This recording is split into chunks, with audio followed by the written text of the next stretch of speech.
আপনারা দেখছেন বাংলা চ্যানেল কোটি প্রাণ একসাথে।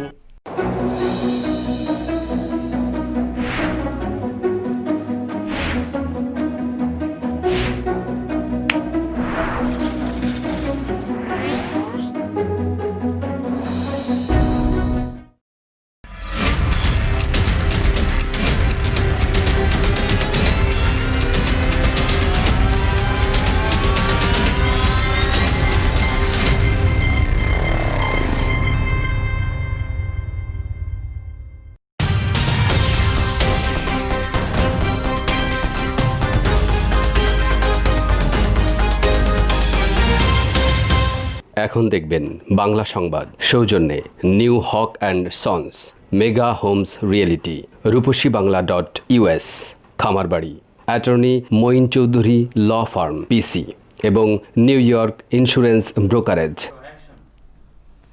প্রিয় দর্শক, স্বাগত জানাচ্ছি বাংলা চ্যানেল সংবাদে। করোনা ভাইরাস মহামারীতে বিপর্যস্ত বিশ্ব, প্রতিদিনই বাড়ছে আক্রান্ত ও মৃত্যুর ঘটনা। মহামারীকালে সাবান দিয়ে 20 সেকেন্ড ধরে হাত ধোয়া, প্রয়োজনে হ্যান্ড স্যানিটাইজার ব্যবহার করার অভ্যাস আপনাকে সুরক্ষিত রাখতে পারে। শুরু করছি আজকের বাংলা চ্যানেল সংবাদ। আপনাদের সঙ্গে আছি আমি মেহরুন বিনতে ফেরদৌস। শুরুতেই জানিয়ে দেব শিরোনাম।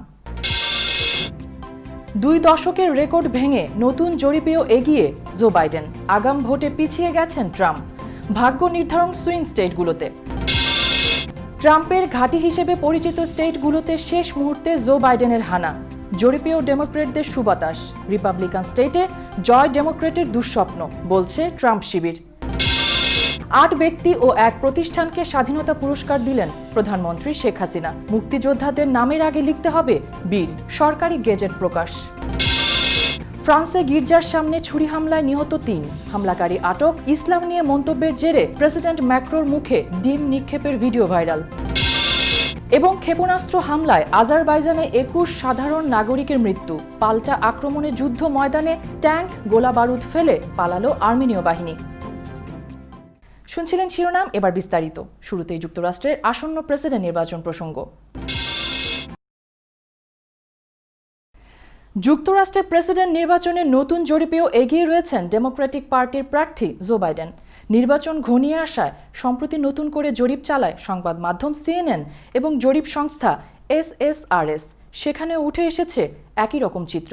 ফলে মাঠের ভোটে যাই হোক, জরিপে অন্তত এই মুহূর্তে আশাবাদী হওয়ার মতো কিছু পাচ্ছে না রিপাবলিকান শিবির। আরও দেখুন রিপোর্টে। 2019 সাল থেকে CNN-এর প্রতিটি জরিপেই এগিয়ে আছেন জো বাইডেন। গত বসন্তের পর থেকে জাতীয় পর্যায়ে বড় ধরনের সবকটি জনমত জরিপে এগিয়ে আছেন তিনি। তবে নির্বাচনী বৈতরণী পার হতে গুরুত্বপূর্ণ ব্যাটল গ্রাউন্ড বা দোদুল্যমান স্টেটগুলোর বিশেষ ভূমিকা রয়েছে। CNN-এর নতুন জরিপে বলা হয়েছে, জরিপে বাইডেন যতটা সুবিধাজনক অবস্থানে রয়েছেন, গত 2 দশকেও শেষ মুহূর্তে কোনো প্রার্থী এতটা সুবিধাজনক অবস্থায় ছিলেন না। জরিপে অংশ নেওয়া ব্যক্তিদের মধ্যে 54% বাইডেনকে সমর্থন দিয়েছেন। অন্যদিকে বর্তমান প্রেসিডেন্ট ডোনাল্ড ট্রাম্পকে সমর্থন দিয়েছেন 42% ভোটার। গত নির্বাচনে সামান্য ব্যবধানে জয় পান বর্তমান প্রেসিডেন্ট ডোনাল্ড ট্রাম্প। 4 বছর ক্ষমতায় থাকার পর তার জনপ্রিয়তায় উল্লেখযোগ্য কোনো অর্জন হয়েছে এমন চিত্র দেখা যায়নি। যুক্তরাষ্ট্রের এবারের নির্বাচনে এরই মধ্যে আগাম ভোট দিয়েছেন 7 কোটিরও বেশি ভোটার। এই সংখ্যা 2016 সালের নির্বাচনে মোট ভোটার উপস্থিতির অর্ধেক। CNN SSRS-এর জরিপে বলা হয়েছে, আগাম ভোট দিয়েছেন এমন ব্যক্তিদের মধ্যে 64%ই জো বাইডেনের প্রতি রায় দিয়েছেন। অন্যদিকে এমন ভোটারদের মধ্যে ট্রাম্পের প্রতি রায় দিয়েছেন 34%। এখন পর্যন্ত ভোট দেননি, তবে আগাম ভোট দেওয়ার পরিকল্পনা করছেন এমন ভোটারদের 63%ই জো বাইডেনের সমর্থক। অন্যদিকে ট্রাম্পের সমর্থক 33%, অর্থাৎ এক্ষেত্রে 2/3 ব্যবধানে এগিয়ে রয়েছেন বাইডেন। নির্বাচন প্রকল্পের সংগৃহীত তথ্যানুসারে আগাম ভোট প্রদানকারী ভোটারদের সংখ্যা বাড়ছে। 1 শতকের বেশি সময়ের মধ্যে সর্বোচ্চ ভোট প্রদানের রেকর্ড হতে পারে এবারের নির্বাচনে। ভোট প্রদানের সংখ্যা থেকে রিপাবলিকান প্রেসিডেন্ট ডোনাল্ড ট্রাম্পের সঙ্গে ডেমোক্রেটিক প্রার্থী জো বাইডেনের প্রতিদ্বন্দ্বিতা নিয়ে আমেরিকান জনগণের আগ্রহের ইঙ্গিত পাওয়া যাচ্ছে। ডাক ভোটের পক্ষে অবস্থান নেওয়ার কারণে নির্বাচনে আগাম ভোটের সুবিধাজনক অবস্থানে রয়েছে ডেমোক্রেটরা। যদিও ঐতিহাসিকভাবে আগাম ভোটের সুবিধা পেয়ে আসছিল রিপাবলিকানরা, তবে ডোনাল্ড ট্রাম্প এই ভোট ব্যবস্থায় জালিয়াতির সুযোগ রয়েছে বলে অভিযোগ তোলার পর রিপাবলিকানদের মধ্যে আগাম ভোট দেওয়ার প্রবণতা কমে এসেছে। সাইফুল রুদ্র, বাংলা চ্যানেল, নিউজ ডেস্ক। আসন্ন নির্বাচন নিয়ে যুক্তরাষ্ট্রের মিশিগান স্টেটের সর্বশেষ জনমত জরিপে প্রেসিডেন্ট ডোনাল্ড ট্রাম্পের চেয়ে 8 পয়েন্টে এগিয়ে আছেন ডেমোক্রেটিক দলের প্রার্থী জো বাইডেন। 23 থেকে 25 অক্টোবর পর্যন্ত রাজ্যে 600 ভোটারের ওপর এই জরিপটি পরিচালনা করে WDIV, লোকাল 4 নিউজ ও ডেট্রয়েট নিউজ। 28 অক্টোবর নতুন এই জনমত জরিপের ফল প্রকাশ করা হয়। জরিপে দেখা গেছে এই স্টেটে 49.3% ভোটার বাইডেনকে ভোট দেবেন, আর ট্রাম্পকে ভোট দেবেন 41.6% ভোটার। 3.6% ভোটার এখনও নিশ্চিত নন কাকে ভোট দেবেন, আর 2% ভোটার বলছেন তারা তৃতীয় কাউকে ভোট দেবেন। মিশিগানের 34% ভোটার ইতিমধ্যেই তাদের ভোট প্রয়োগ করেছেন। 3রা নভেম্বর 47% ভোটার ভোট কেন্দ্রে গিয়ে ভোট দেবেন বলে জানিয়েছেন। যারা ইতিমধ্যেই আগাম ভোট দিয়েছেন তাদের মধ্যে 71.8% বাইডেনকে ভোট দিয়েছেন বলে জনমত জরিপ থেকে জানা গেছে। প্রেসিডেন্ট নির্বাচনে ডেমোক্র্যাট প্রার্থী জো বাইডেন আগাম ভোট দিয়েছেন। স্থানীয় সময় বুধবার যুক্তরাষ্ট্রের ডেলাওয়্যারের উইলমিংটনের একটি ভোট কেন্দ্রে বাইডেন ও তার স্ত্রী জিল বাইডেন ভোট দেন। এর আগে শনিবার ফ্লোরিডার ওয়েস্ট পাম বিচের একটি ভোট কেন্দ্রে ভোট দেন প্রেসিডেন্ট ডোনাল্ড ট্রাম্প। এখন পর্যন্ত 7.5 কোটি মার্কিনী আগাম ভোট দিয়েছেন। ভোট দেওয়ার আগে করোনা পরিস্থিতি এবং স্বাস্থ্যসেবা নিয়ে বক্তব্য রাখেন জো বাইডেন। তিনি বলেন, তিনি প্রেসিডেন্ট হলেও রাতারাতি করোনা নির্মূল করা যাবে না। এই মহামারী শেষ করতে কঠোর পরিশ্রম করতে হবে। ধারণা করা হচ্ছে নিজের অঙ্গরাজ্য ডেলাওয়্যারে সহজেই জয় পাবেন ডেমোক্র্যাট বাইডেন। নির্বাচনী প্রচারের শেষ মুহূর্তে এসে রিপাবলিকান ডোনাল্ড ট্রাম্পের ঘাঁটি হিসেবে পরিচিত স্টেটগুলোতে হানা দিচ্ছে ডেমোক্রেটিক দলের প্রার্থী জো বাইডেনের প্রচার শিবির। 3রা নভেম্বরের নির্বাচনে জয় নিশ্চিত করতে 2016 সালের নির্বাচনে ট্রাম্পের সহজে জয় পাওয়া এলাকা চষে বেড়াচ্ছেন বাইডেন। পাশাপাশি কংগ্রেস ও সিনেটে আসন বৃদ্ধির জন্য জোর প্রচারে নেমেছে ডেমোক্রেট দল। আরও দেখুন রিপোর্টে। My name's Joe Biden. I'm Jill Biden's husband, and I am Kamala's running mate. জাতীয়ভাবে জনমত জরিপে ডেমোক্রেটিক দলের প্রার্থী জো বাইডেন এগিয়ে আছেন সন্তোষজনক ব্যবধানে। শেষ মুহূর্তে দেখা যাচ্ছে এবারের নির্বাচনের ব্যাটল গ্রাউন্ড স্টেট হিসেবে পরিচিত পাওয়া মিশিগান, পেনসিলভেনিয়া ও উইসকনসিনেও জনমত জরিপে বাইডেন এগিয়ে আছেন। তবুও অতীতের তিক্ত অভিজ্ঞতায় জরিপে ভরসা রাখতে পারছেন না ডেমোক্রেটরা। এ কারণে শেষ মুহূর্তে দলটি জল ঘোলা করছে swing স্টেটগুলোতে। I'm going to be going to Iowa, I'm going to Wisconsin, I'm going to Georgia, I'm going to Florida, and maybe other places as well. 27 October জর্জিয়ায় জো বাইডেন প্রচারণা চালিয়েছেন। এই স্টেটে ডেমোক্রেটিক দল 1992 সালের পর কোনো প্রেসিডেন্ট নির্বাচনে জয় পায়নি। জর্জিয়ার প্রান্তিক শহর ওয়ার্ম স্প্রিং এলাকায় দেওয়া বক্তব্যে জো বাইডেন বলেছেন, ডোনাল্ড ট্রাম্প দেশকে বিভক্ত করে ফেলেছেন। তিনি নির্বাচিত হয়ে ফ্রাঙ্কলিন রুজভেল্টের আমেরিকার মতো সবাইকে ঐক্যবদ্ধ করবেন। জর্জিয়ায় আটলান্টা নগরীতেও জো বাইডেন জনাকীর্ণ সমাবেশ করেছেন। লোকজনকে ভোট দেওয়ার জন্য বেরিয়ে পড়ার আহ্বান জানিয়েছেন তিনি। The vote is the most powerful non-violent change agent you have in a democratic society. He went on to say, you must use it. It's not guaranteed. You can lose it. চলতি সপ্তাহে Biden আবার ছুটে যাচ্ছেন আইওয়াতে। এই স্টেটে 2016 সালে Donald Trump 9% ব্যবধানে Democratic প্রার্থীকে হারিয়েছিলেন। এবারের জনমত জরিপে বাইডেনকে এগিয়ে থাকতে দেখা যাচ্ছে।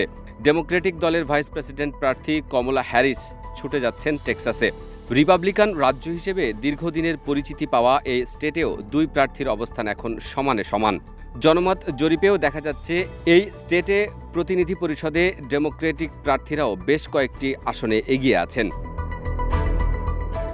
নির্বাচন প্রচারের শেষ সপ্তাহে এসে ডেমোক্রেট প্রচার শিবির তাদের প্রচার কৌশলে পরিবর্তন এনেছে। সুইং স্টেটে সর্বশক্তি নিয়োগ করার পাশাপাশি ডেমোক্রেটদের নতুন টিভি প্রচার শুরু হয়েছে। আইওয়া, টেক্সাস, জর্জিয়া এবং ওহাইওতে ডেমোক্রেটিক দলের ব্যাপক প্রচারে রিপাবলিকান শিবির অনেকটা উৎকণ্ঠিত, কারণ তাদের ঘাঁটি হিসেবে পরিচিত স্টেটে হানা দিচ্ছে ডেমোক্রেটিক দল। তবে রিপাবলিকান শিবির থেকে বিজ্ঞাপন বানিয়েও বলা হচ্ছে রিপাবলিকান স্টেটগুলোতে ডেমোক্রেটদের জয়ের আশা দুরাশায় হয়ে থাকবে। CM Shafiq, Bangla channel, news desk.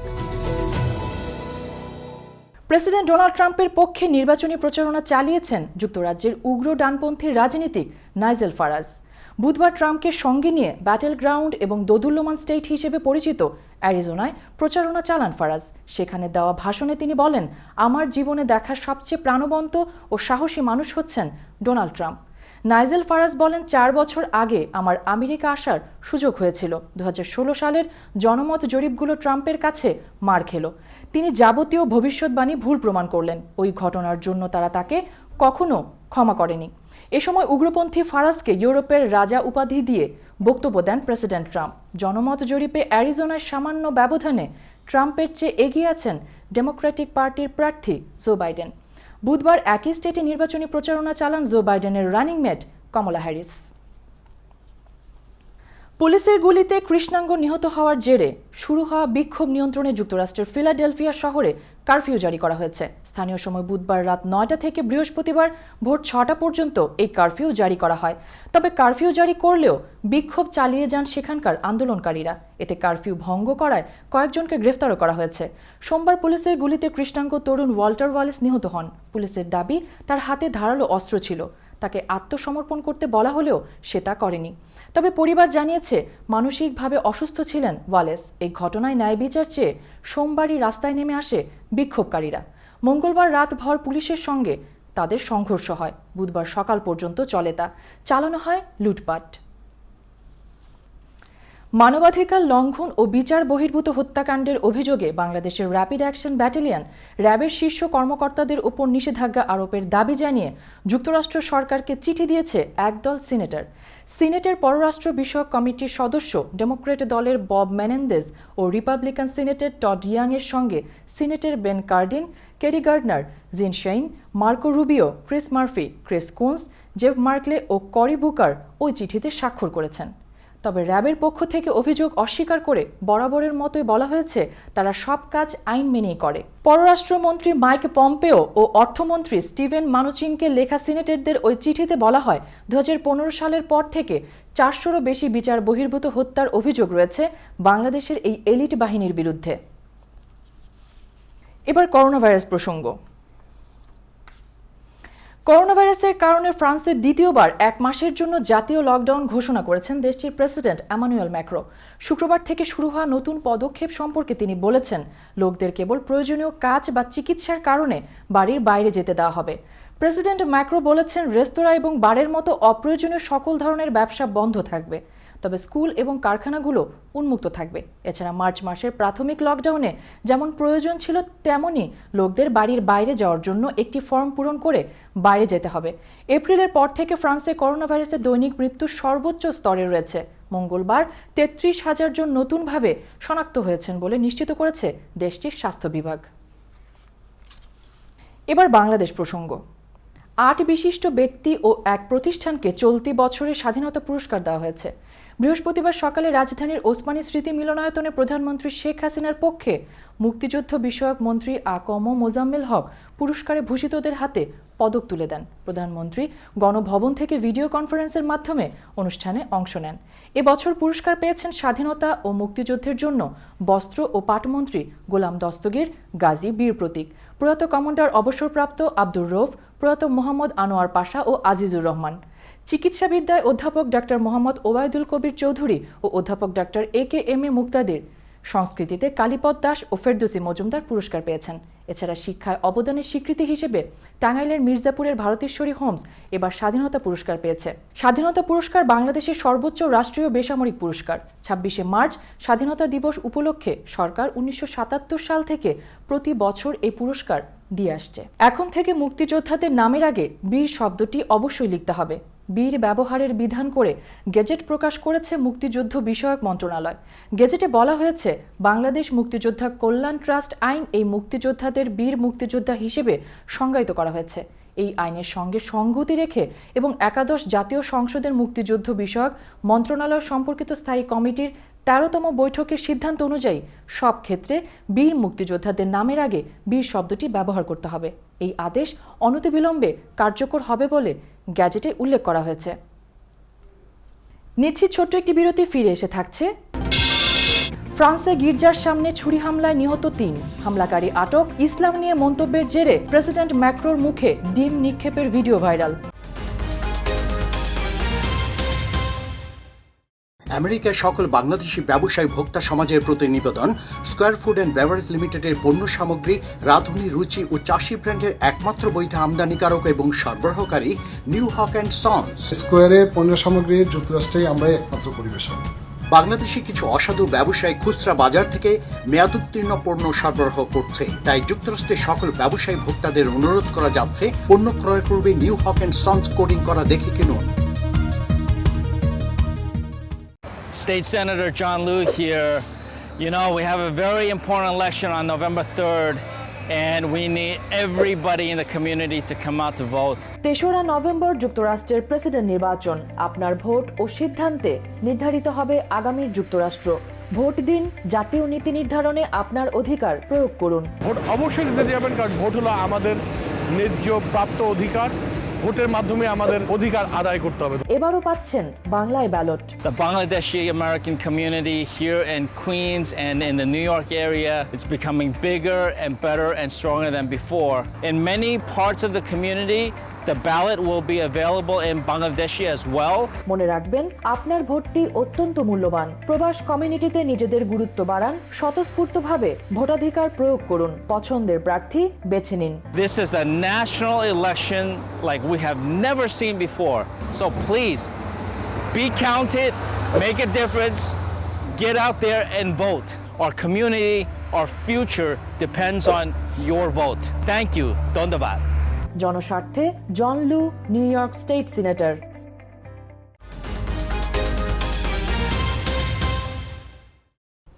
আবারও স্বাগত বাংলা চ্যানেল সংবাদে। এবার আন্তর্জাতিক প্রসঙ্গ।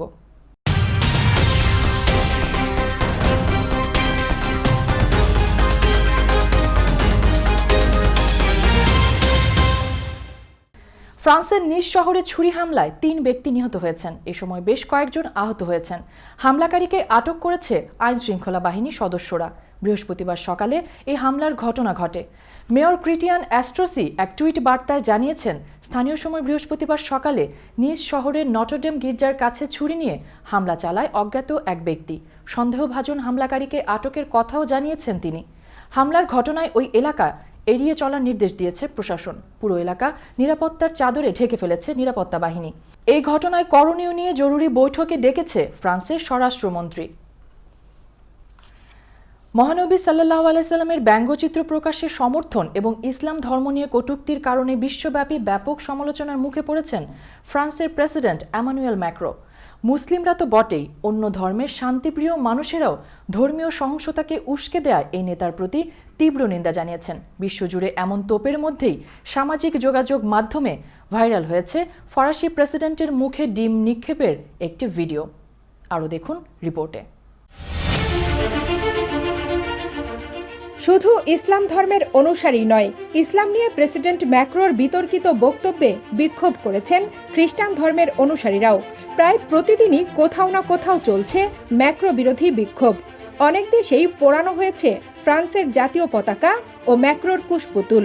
জুতার মালা গলায় পরিয়ে, ছবি পায়ে মারিয়েও প্রতিবাদ জানাচ্ছেন ক্ষুব্ধ মুসলিমরা। বিশ্বজুড়ে এমন তোপের মধ্যেই সামাজিক যোগাযোগ মাধ্যমে ভাইরাল হয়েছে ফরাসি প্রেসিডেন্টের মুখে ডিম নিক্ষেপের একটি ভিডিও। এতে দেখা যায় চারপাশে নিরাপত্তা কর্মী ও সমর্থকদের ভিড়ের মধ্যেই আচমকা ম্যাক্রোর মুখে একটি ডিম এসে পড়েছে, আর ডিমের কুসুম ছড়িয়ে পড়ছে তার পুরো মুখ জুড়ে। গত কয়েকদিনে অনেকেই ডিম নিক্ষেপের এ ঘটনাকে মহানবী সাল্লাল্লাহু আলাইহি ওয়াসাল্লামকে অপমানের জবাব দাবি করে ফেসবুক, টুইটারে শেয়ার করেছেন। তবে এর সঙ্গে ম্যাক্রোর সাম্প্রতিক মুসলিম বিদ্বেষী মন্তব্যের কোনো যোগসূত্র নেই বলে জানিয়েছে বিভিন্ন গণমাধ্যম। প্রকৃতপক্ষে ভাইরাল হওয়া ভিডিওটি 2017 সালে ফ্রান্সের প্রেসিডেন্ট নির্বাচনের আগের ঘটনা।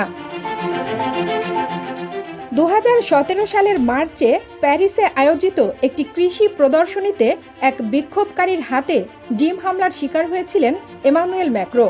অবশ্য এ ফরাসি নেতার গায়ে ডিম নিক্ষেপের ঘটনা এটাই প্রথম নয়। 2016 সালেও প্যারিসে একদল বিক্ষুব্ধ জনতা তার দিকে ডিম ছুঁড়েছিল। Kanis Fatema Nipa, Bangla channel, news desk. France থেকে আরও 16টি ভয়ঙ্কর যুদ্ধবিমান রাফাল ভারতে আসছে। আগামী 5 নভেম্বর 3টি রাফাল ভারতের হরিয়ানার আম্বালা বিমান ঘাঁটিতে পৌঁছাবে। এগুলো ভারতীয় বিমান বাহিনীর গোল্ডেন অ্যারো স্কোয়াড্রনে অন্তর্ভুক্ত হবে। জানুয়ারিতে 3টি, মার্চে 3টি ও এপ্রিলে 7টি রাফাল ভারতের হাতে আসবে। এদিকে মার্কিন সামরিক স্যাটেলাইটের ছবি ও তথ্য বিনিময়ে যুক্তরাষ্ট্র ও ভারতের মধ্যে সামরিক স্যাটেলাইট শেয়ারের চুক্তি হয়েছে। ভারতীয় বিমান বাহিনী সূত্র জানায় 21টি 1 আসন বিশিষ্ট যুদ্ধ বিমানের পাশাপাশি 7টি 2 আসন বিশিষ্ট প্রশিক্ষণ রাফালও ভারতের হাতে চলে আসবে। যুদ্ধবিমানগুলোর মধ্যে 18টি আম্বালায় রেখে 3টিকে উত্তরবঙ্গের আলিপুরদুয়ারের হাসিমারা বিমান ঘাঁটিতে পাঠানো হবে। 2016 সালের চুক্তি অনুযায়ী ফ্রান্স থেকে মোট 36টি রাফাল বিমান কিনছে ভারত। 2022 সালের সেপ্টেম্বরের মধ্যে সব বিমান ভারতে এসে পৌঁছানোর কথা রয়েছে। পরমাণু শক্তি অর্জনে মাটির নিচে পুনরায় পরমাণু প্ল্যান্ট তৈরি করেছে ইরান। সম্প্রতি এই তথ্য প্রকাশ করেছে জাতিসংঘের পরমাণু পরীক্ষা সংক্রান্ত সংস্থা। জাতিসংঘ বলছে বোমা বানাতে ইউরেনিয়ামও মজুদ করেছে ইরান। এদিকে ইরানের সেনাবাহিনীতে বুধবার যুক্ত হয়েছে নিজস্ব প্রযুক্তিতে তৈরি ট্যাঙ্কবাহী 5 শতাধিক সাজোয়াজান। বিস্তারিত রিপোর্টে। ইরানের পরমাণু শক্তি অর্জনের চেষ্টা নিয়ে কথা কম হয়নি। যুক্তরাষ্ট্র দীর্ঘদিন ধরে দাবি করছে গোপনে নিউক্লিয়ার অস্ত্র তৈরি করছে ইরান, যদিও তার কোনো প্রমাণ এখনো সামনে আসেনি। এবার জাতিসংঘের আন্তর্জাতিক পরমাণু শক্তি সংস্থার ডিরেক্টর জেনারেল রাফায়েল গ্রোসিও বলেছেন, নতুন করে মাটির গভীরে পরমাণু প্ল্যান্ট তৈরির কাজ শুরু করেছে ইরান। ইউরেনিয়ামে জমাতে শুরু করেছে দেশটি, তবে পরমাণু অস্ত্র তৈরির মতো ইউরেনিয়াম এখনো তাদের কাছে নেই। It means that they have started, but it's not completed. It's a long process, but on the details, it safeguards confidential information. পরমাণু চুক্তি নিয়ে দীর্ঘদিন ধরেই আলোচনায় রয়েছে ইরান। 2002 সালে প্রথম স্যাটেলাইট ইমেজে ইরানের পরমাণু শক্তি কেন্দ্রের বিষয়টি ধরা পড়ে। পশ্চিমা বিশ্ব এটি নিয়ে উদ্বেগ প্রকাশ করে। 2003 সালে জাতিসংঘের প্রতিনিধিরা ইরানের পরমাণু চুল্লি দেখতে যান। তারা জানান, মাটি থেকে 7.6 মিটার নিচে তৈরি করা হয়েছে ওই পরমাণু কেন্দ্র। বিমান হামলাতেও যাতে কেন্দ্রটির কোনো ক্ষতি না হয় তার ব্যবস্থাও করা হয়েছে। গোটা এলাকা জুড়ে রাখা হয়েছে অ্যান্টি এয়ারক্রাফট মিসাইল। ইরান যাতে পরমাণু অস্ত্র তৈরি করতে না পারে সে কারণে 2015 সালে পরমাণু চুক্তির প্রস্তাব দেয় পশ্চিমা বিশ্ব। যুক্তরাষ্ট্র, জার্মানি, যুক্তরাজ্য সহ একাধিক রাষ্ট্র চুক্তিতে ছিল, কিন্তু প্রেসিডেন্ট হিসেবে ডোনাল্ড ট্রাম্প ক্ষমতায় আসার পরে সেই চুক্তি থেকে সরে আসে যুক্তরাষ্ট্র এবং ইরানের উপর নতুন করে নিষেধাজ্ঞা জারি করেন, যা নিয়ে আন্তর্জাতিক কূটনীতিতে বহু জল ঘোলা হয়। যুক্তরাজ্য, ফ্রান্স সহ বহু দেশ এখনো ওই চুক্তিতে থাকলেও বাস্তবে চুক্তিটির কার্যকারিতা নেই বললেই চলে। এদিকে ইরানের সেনাবাহিনীতে বুধবার যুক্ত হয়েছে ট্যাঙ্কবাহী 5 শতাধিক সাজোয়াজান। তেহরানে ভারী এসব সাজোয়াজান হস্তান্তর অনুষ্ঠানে উপস্থিত ছিলেন সেনাবাহিনীর প্রধান major general Syed Abdul Rahim Mousavi. Bangla channel news desk. নিচ্ছে আরও একটি বিরতি, ফিরে এসে থাকছে। ক্ষেপণাস্ত্র হামলায় আজারবাইজানে 21 সাধারণ নাগরিকের মৃত্যু। পাল্টা আক্রমণে যুদ্ধ ময়দানে ট্যাঙ্ক, গোলা বারুদ ফেলে পালালো আর্মেনীয় বাহিনী।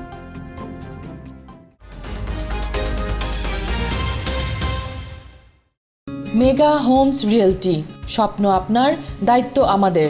পছন্দের বাড়িটির জন্য আসুন আমাদের কাছে। Mega homes realty, buy, sell, rent, invest ও শর্ট সেল। আমরা ফোরক্লোজ থেকে আপনার বাড়ি রক্ষা করতে সহায়তা করি। Mega homes realty, commercial and residential real estate firm. আমাদের সাথে যোগাযোগের ঠিকানা Moinul Islam, 3211 35th avenue, Astoria, New York 11106।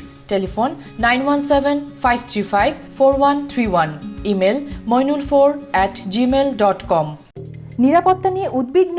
বিশ্বের যে কোনো প্রান্তে বসে নজর রাখুন বাড়ি, অফিস বা ব্যবসা প্রতিষ্ঠান। আপনার পরিবার, কর্মক্ষেত্র বা প্রতিষ্ঠানের টোটাল সিকিউরিটি সলিউশন নিশ্চিত করতে digital security system and networking inc বিশ্বস্ত একটি নাম। Weatherproof night vision, CC camera, networking, installation এবং সার্বিক সেবায় রয়েছে আমাদের দক্ষ টিম ও অভিজ্ঞতা। যোগাযোগ করুন MD Ziaur Rahman Chowdhury, Litu, 16709 hillside avenue, second floor, suite 2A, Jamaica, New York 11432। Cellphone number 9418223090। Email lituchaudhuri2009@yahoo.com। আপনার নিশ্চিন্ত নিরাপত্তা আমাদের স্বস্তি।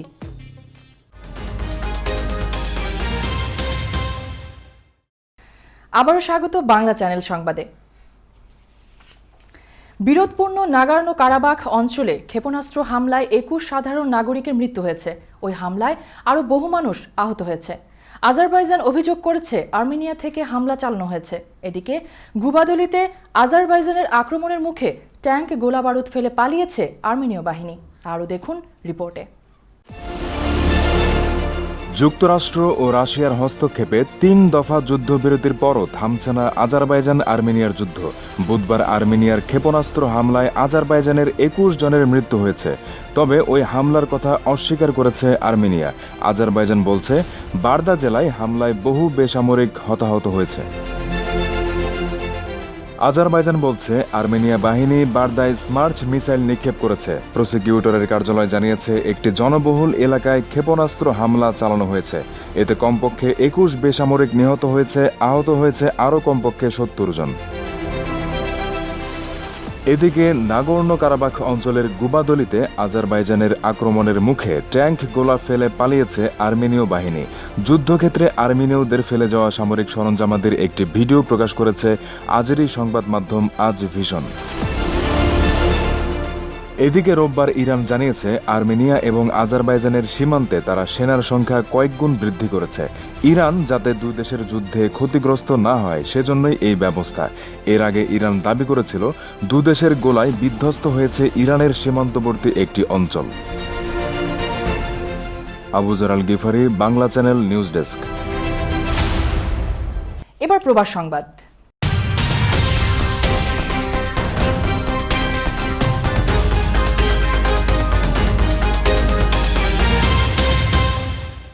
ইতালিতে বাংলাদেশি কমিউনিটির বিশিষ্ট ব্যক্তিত্ব, ইতালি আওয়ামী লীগের সাংগঠনিক সম্পাদক ও বরিশালের কৃতি সন্তান কামরুল আহসান মন্টুর মৃত্যুর সংবাদে বাংলাদেশি কমিউনিটিতে শোকের ছায়া নেমে এসেছে। ইতালির রোমে স্থানীয় একটি হাসপাতালে কামরুল আহসান মন্টু 28 অক্টোবর সকালে ইন্তেকাল করেন। ইন্নালিল্লাহে ওয়া ইন্নিলাহে রাজিউন।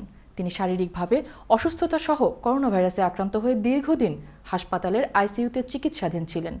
মরহুম কামরুল আহসান মন্টুর আত্মার মাগফিরাত কামনা করেন এবং শোক সন্তপ্ত পরিবারের প্রতি সমবেদনা জানান ইতালি আওয়ামী লীগের সভাপতি হাজী মোহাম্মদ ইদ্রিস ফরাজি ও সাধারণ সম্পাদক Hasan Iqbal. All European Bangla press ক্লাবের সভাপতি Moniruzzaman Monir, Bangladesh press club Italy সভাপতি শাহিন খলিল কাউসার ও সাধারণ সম্পাদক কমরেড খন্দকার সহ কমিউনিটির বিশিষ্ট ব্যক্তিবর্গ। করোনার কারণে ছুটিতে দেশে গিয়ে আটকা পড়েছেন 14,000-এরও বেশি কাতার প্রবাসী।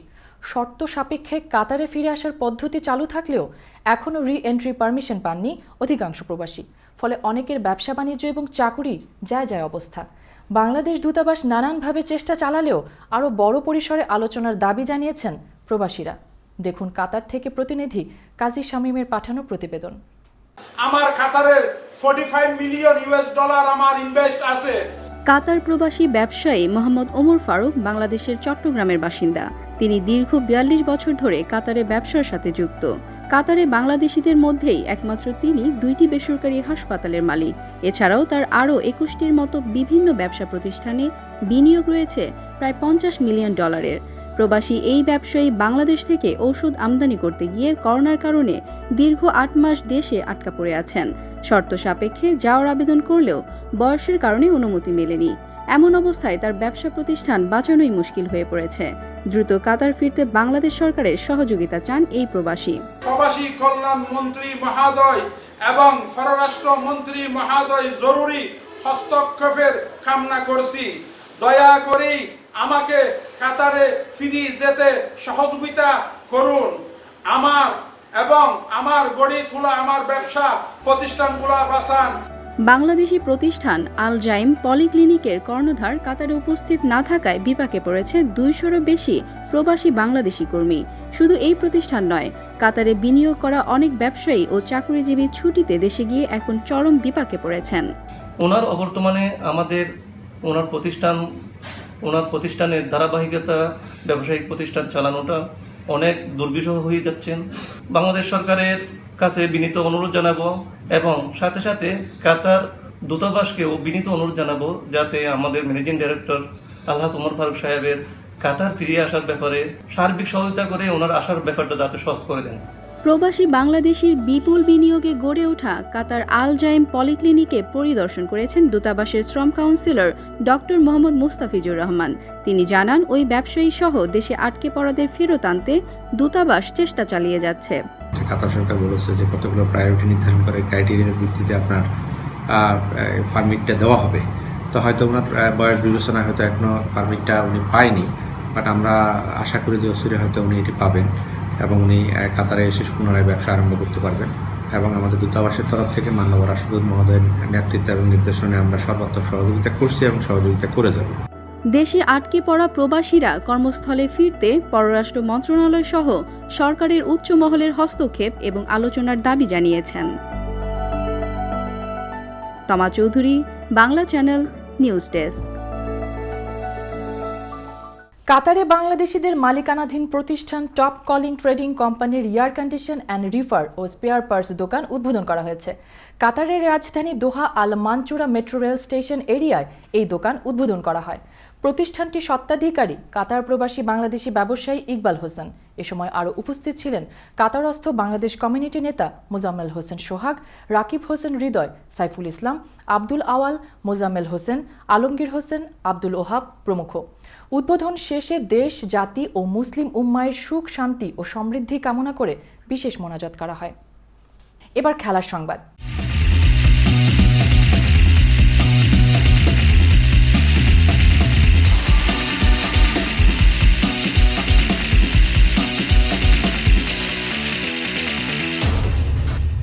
জাতীয় দলের হয়ে খেলতে গিয়ে গত 13 অক্টোবর করোনা আক্রান্ত হন ক্রিস্টিয়ানো রোনালদো।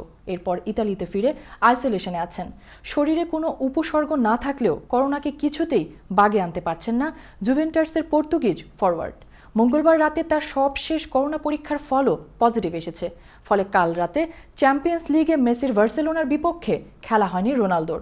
এই ম্যাচে খেলতে গত 2 সপ্তাহে বারবার করোনা পরীক্ষা করিয়েছেন তিনি। পর্তুগিজ মিডিয়ার দাবি, নেগেটিভ ফলের আশায় পরীক্ষা করিয়ে 18 বার পজিটিভ হয়েছেন রোনালদো।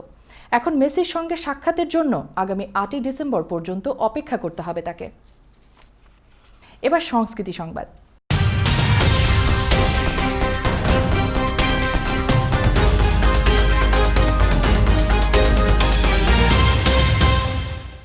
বিয়ের প্রস্তাবে রাজি না হওয়ায় ভারতীয় অভিনেত্রী মালভী মালহোত্রাকে ছুরিকাঘাত করেছেন তারই এক বন্ধু। সোমবার রাতে ভার্সোভা এলাকার একটি ক্যাফে থেকে বের হয়ে বাড়ি ফেরার পথে এই হামলার শিকার হন তিনি। অভিনেত্রীর তলপেট ও হাতে পরপর ছুরির আঘাতে ক্ষত বিক্ষত করে দেওয়া হয়। বর্তমানে তিনি মুম্বাইয়ের কোকিলাবেন হাসপাতালে চিকিৎসাধীন রয়েছেন। কুমার মহিপাল নামের ওই হামলাকারী অভিনেত্রীর পূর্ব পরিচিত। ইতিমধ্যেই তার বিরুদ্ধে খুনের চেষ্টার অভিযোগে ভার্সোভা থানায় মামলা রুজু হয়েছে। 2019 সালে ফেসবুকে কুমার মহিপালের সঙ্গে মালভীর পরিচয় হয়েছিল। নিজেকে প্রযোজক হিসেবে পরিচয় দিয়েছিল ওই যুবক। বেশ কয়েকবার দুজনের সাক্ষাৎ হয়েছিল। সোমবার রাত 9টা নাগাদ ক্যাফে থেকে বের হতেই মালভীর সামনে একটি বিলাসবহুল গাড়িতে করে তার সামনে এসে দাঁড়ায় মহিপাল। প্রকাশ্যে রাস্তায় মালভীকে বিয়ের প্রস্তাব দিলে মহিপালের সঙ্গে কথা বলতে অস্বীকার করেন অভিনেত্রী। এরপরই মালভীর উপর ছুরি নিয়ে ঝাঁপিয়ে পড়েন মহিপাল। সংবাদ শেষ করব একটি অন্যরকম খবর দিয়ে।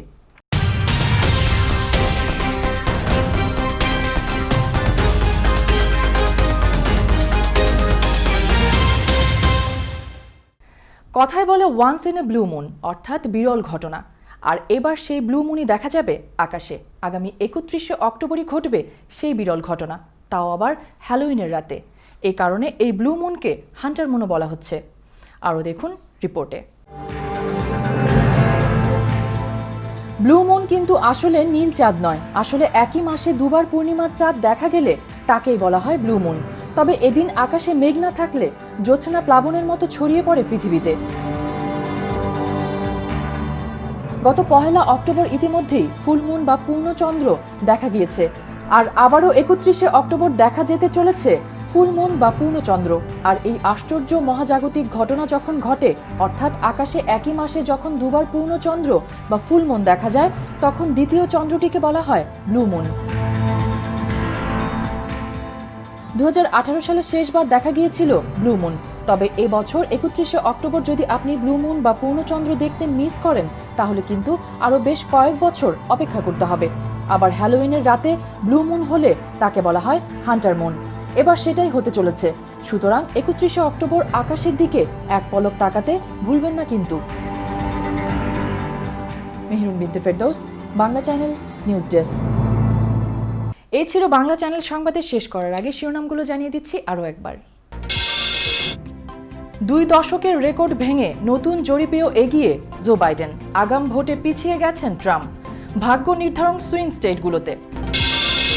ট্রাম্পের ঘাঁটি হিসেবে পরিচিত স্টেটগুলোতে শেষ মুহূর্তে জো বাইডেনের হানা, জরিপেও ডেমোক্রেটদের সুবাতাস, রিপাবলিকান স্টেটে জয় ডেমোক্রেটের দুঃস্বপ্ন, বলছে ট্রাম্প শিবির। 8 ব্যক্তি ও এক প্রতিষ্ঠানকে স্বাধীনতা পুরস্কার দিলেন প্রধানমন্ত্রী শেখ হাসিনা, মুক্তিযোদ্ধাদের নামের আগে লিখতে হবে বীর, সরকারি গেজেট প্রকাশ। ফ্রান্সে গির্জার সামনে ছুরি হামলায় নিহত 3, হামলাকারী আটক, ইসলাম নিয়ে মন্তব্যের জেরে প্রেসিডেন্ট ম্যাক্রোর মুখে ডিম নিক্ষেপের ভিডিও ভাইরাল। এবং ক্ষেপণাস্ত্র হামলায় আজারবাইজানে 21 সাধারণ নাগরিকের মৃত্যু, পাল্টা আক্রমণে যুদ্ধ ময়দানে ট্যাঙ্ক গোলা বারুদ ফেলে পালালো আর্মেনীয় বাহিনী।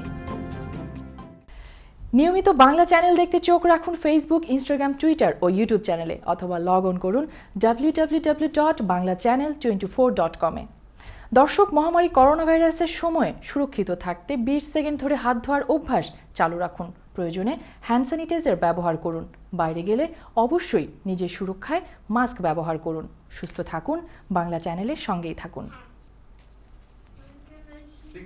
এতক্ষণ দেখলেন বাংলা সংবাদ, সৌজন্যে new Haque and sons, mega homes realty, রূপসীবাংলা.us, খামারবাড়ি, attorney Moin Chowdhury law firm PC এবং নিউ ইয়র্ক ইন্স্যুরেন্স ব্রোকারেজ। দেশ কিংবা বিদেশ, সারা বিশ্বের খবর জানতে চোখ রাখুন বাংলা চ্যানেলে।